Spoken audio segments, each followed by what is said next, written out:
बिस्मिल्लाहिर्रहमानिर्रहीम। अस्सलाम वालेकुम नाज़रीन, आप यूट्यूब चैनल देख रहे हैं। मैं आपका मेज़बान मुशाहिद अकमल रुबानी हूँ। उम्मीद करता हूँ आप खैर वफ़ीयत से होंगे। नाज़रीन, आज हम बात करेंगे इम्पॉर्टेंस ऑफ स्किल्स के रिलेटेड। स्किल्स क्यों ज़रूरी हैं, इनकी क्या अहमियत है। नाज़रीन, एक वो इंसान है जो अपने पास डिग्री रखता है लेकिन उसके पास स्किल्स मौजूद नहीं है। लेकिन उसके मुकाबले में वो इंसान है जो अपने पास कोई डिग्री तो नहीं रखता लेकिन उसके पास मुख्तलिफ कामों में महारत मौजूद है, डिफरेंट स्किल्स वो अपने पास रखता है। इन दोनों में से कौन ज़्यादा कामयाब है? आजकल के दौर में किस इंसान की ज़्यादा रिक्वायरमेंट है?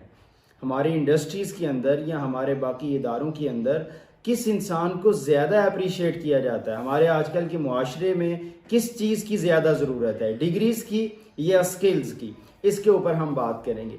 नाजरीन, इस चीज़ में कोई दो राय नहीं है कि डिग्री अच्छी चीज़ है, लेनी चाहिए। प्रॉब्लम ये है कि पाकिस्तान के अंदर बल्कि पूरी दुनिया के अंदर एजुकेशन बहुत ज़्यादा कॉस्टली हो गई है, तालीम बहुत महंगी है। और पाकिस्तान तो वैसे ही महंगाई में अपना एक अलग मकाम रखता है। और तालीमी निज़ाम के साथ हमारे हुकूमतों का जो रवैया है, हमारे हुक्मरानों का जो तर्ज अमल है, वो भी आपसे बजट मंजूर हुआ, उसके अंदर एजुकेशन को जिस लेवल के ऊपर रखा गया वो आप सब जानते हैं। तो ये हमारी हुकूमतों का रवैया है।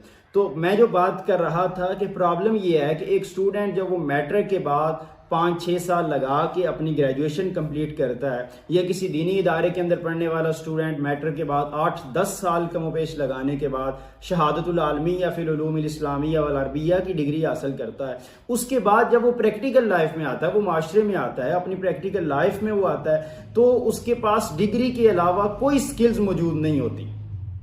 होना तो ये चाहिए था कि डिग्रियों के बढ़ने से स्किल्स में इजाफा होता, डिग्रियों के साथ साथ स्किल्स भी स्टूडेंट्स को प्रोवाइड की जाती, स्टूडेंट खुद भी स्किल्स अपने सीखते।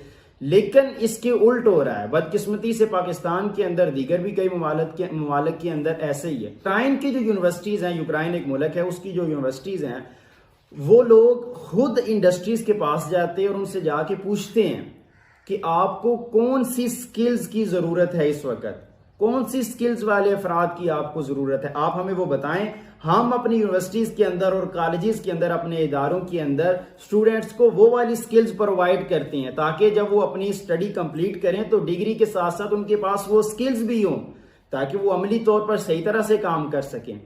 और ये उसके नतीजा भी ये निकलता है कि स्टूडेंट्स जो होते हैं वो बेरोजगार नहीं होते। जो इंडस्ट्रीज होती हैं उनको भी तकवीयत मिलती है कि उसके अंदर काबिल और तजर्बा रखने वाले, स्किल्स रखने वाले, महारत रखने वाले जो अफराद हैं वो काम करते हैं। लेकिन पाकिस्तान के अंदर एजुकेशन डिपार्टमेंट और इंडस्ट्रीज के अंदर एक बहुत बड़ा खला है जो पुर होने का नाम नहीं लेता। तो जब एक स्टूडेंट अपनी डिग्री लेके निकलता है इदारों से और मुआशरे के अंदर आता है, उसको जॉब मिलती नहीं है, क्योंकि हमारे जो हुकूमती ओहदेदारान है वो खुद चीख चीख के कहते हैं कि हमारे पास जॉब्स है ही नहीं, हम कहाँ से दें। जो ज़र मुबादला के ज़हायर हैं वो कहाँ तक पहुँचाएँ हैं, खाने पीने के लाले पड़े हुए हैं, जॉब्स वगैरह वाला तो चक्कर ही कोई नहीं है। 100 में से कोई 2-4% ऐसे लोग होंगे जिनको जॉब्स मिलती हैं, वो भी वो जिनके पास कोई सिफारिश वगैरह मौजूद होगी, जिनकी हुकूमती ओहदेदारान के साथ या सियासत के साथ कुछ अलैक सलैक है, वगरना जॉब्स मिलने में ही नहीं आती।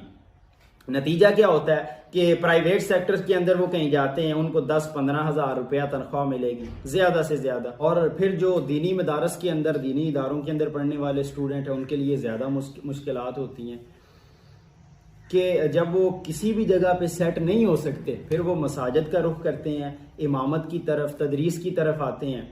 इमामत अगर कोई अल्लाह ताला की रज़ा के लिए करता है तो यकीनन बहुत ज़्यादा बाइस सवाब अमल है।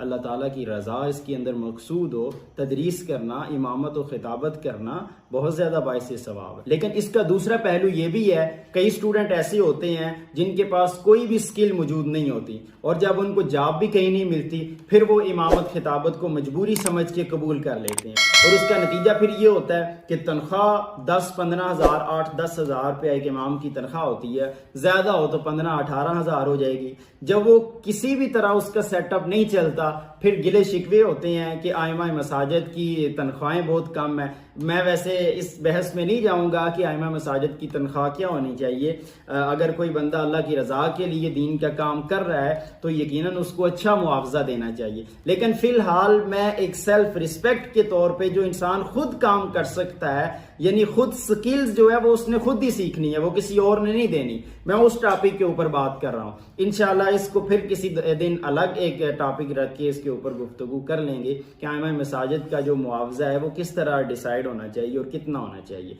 लेकिन अभी जो बात कर रहे हैं, एक इमाम मस्जिद है, एक दीनी इदारे से फारग तहसील स्टूडेंट है, जब वो कहीं भी कामयाब नहीं होता, मस्जिद संभालता है, उसको मुआशी तौर पर प्रॉब्लम का सामना करना पड़ता है, फिर गिले शिकवे होती हैं। हमारे एक उस्ताद हैं कि अमर वकास सिंधु साहब, उन्होंने एक अगले दिन बड़ी खूबसूरत तहरीर लिखी। उन्होंने कहा कि आपको किसी ने पकड़ के नहीं लाया था कि आप मस्जिद के अंदर आके इमामत करें, आप मदरसे के अंदर मसनद तदरीस पे बैठे, किसी ने आपको मजबूर नहीं किया। अगर आप अपनी मर्जी से बैठे हुए हैं तो फिर अल्लाह की रजा के लिए खामोशी के साथ काम करें। आपको किसी ने नहीं रोका हुआ कि आप कोई और साथ जॉब या कोई भी अपना कारोबार या कोई भी इस तरह का सेटअप ना चलाएं। 5 नमाजें पढ़ाते हुए कितना टाइम लगता है? एक नमाज में ज्यादा से ज्यादा भी आधा घंटा लग जाएगा। आप 1 घंटा लगा लें, 5 नमाजों में 5 घंटे लग जाएंगे। बाकी का टाइम जो है, अगर एक इंसान है वो वेब डेवलपिंग जानता है, वो ग्राफिक डिजाइनर है, वो अडोब फोटोशॉप का काम जानता है, वो अमेजोन को समझता है, वो सोशल मीडिया मार्केटिंग को समझता है, वो फाइवर को जानता है, वो इन तमाम जो ऑनलाइन अर्निंग के जराए हैं इनसे वो वाकिफ है, उसे क्या जरूरत है किसी के आगे हाथ फैलाने की? वो इमामत भी करे, वो खिताबत भी करे, वो मसनद तदरीस पर भी बैठे, लेकिन वो यहां से आसानी के साथ अपना सेटअप चला सकता है। आसानी के साथ वो घर बैठे महाना हजारों लाखों के अंदर वो अर्निंग कर सकता है। लेकिन प्रॉब्लम यह है, अपनी तवज्जो ना होने के सारे असरात हैं कि इंसान मुकम्मल तौर पे नाकाम हो जाता है। स्टूडेंट्स की हालत ये होती है कि उनको लैपटॉप कंप्यूटर ऑन ऑफ करना तक नहीं आता होता, सीवी अपनी खुद नहीं बना सकते, वो भी किसी दूसरे से बनवा के किसी इदारे के अंदर पेश करते हैं कि ये मेरी सीवी। तो जब इस तरह की हालत होगी फिर वो किसी ऑफिस के अंदर भी जॉब नहीं कर सकते, क्योंकि कोई भी ऑफिस है लैपटॉप कंप्यूटर तो मस्ट होता है, इसके बगैर तो गुजारा है ही नहीं। मैं मदारस को इसलिए खुसूसी तौर पे कोट कर रहा हूं कि मदारस के अंदर ये चीज बहुत ज्यादा पीछे है कि स्टूडेंट जो जदीद जराए हैं, टेक्नोलॉजी हैं, इनसे बिल्कुल नाबलद होते हैं। यूनिवर्सिटीज कॉलेजेस के अंदर फिर कुछ ना कुछ इस हवाले से पेशरफ्त होती है, लेकिन मदारस इस हवाले से बहुत पीछे है। मदारस इंतजामिया को चाहिए कि वो स्टूडेंट को खुद अपनी जेर निगरानी इस तरह की सहूलियात मुहैया करें ताकि वो ज्यादा से ज्यादा इस तरह की स्किल सीख सकें जिससे वो मुआशरे में कामयाब हो सके। सिर्फ रट्टा लगवाने से कुछ नहीं होगा। आप डिग्री उसको दें, आप तालीम उसको दें, लेकिन उसके साथ साथ उसको कुछ स्किल्स भी प्रोवाइड करें। एक वालिदैन है, वो अपने बच्चे को 15-20 साल मदरसे के अंदर पढ़ाते हैं, 3-4 साल वो इसको हिफज करवाते हैं, 8-10 साल वो इसको दरसे निज़ामी का कोर्स करवाते हैं, उसके बाद उसको तखस्सुस में 2-3 साल लगवाते हैं। तो 15-20 साल अगर लगवाने के बाद वो बच्चा उनको सिर्फ 10 या 15 हजार रुपया कमा के दे रहा है, और दूसरा उसका कोई दोस्त है वो मैट्रिक पास है लेकिन वो डॉलर के अंदर अर्निंग कर रहा है ऑनलाइन काम करके, तो इससे फिर बहुत ज्यादा नेगेटिव सोच जाती है। फिर मदारस के अंदर ये एतराज इंतजामिया करती है और मदारस के सरकर्दा हज़रात करते हैं कि मदारस में लोग स्टूडेंट अपने दाखिल नहीं करवाते, लेकिन उसकी जो कोताहियां हैं मदारस के हवाले से भी और जो नाकामियां हैं उसके ऊपर भी तवज्जो देनी चाहिए।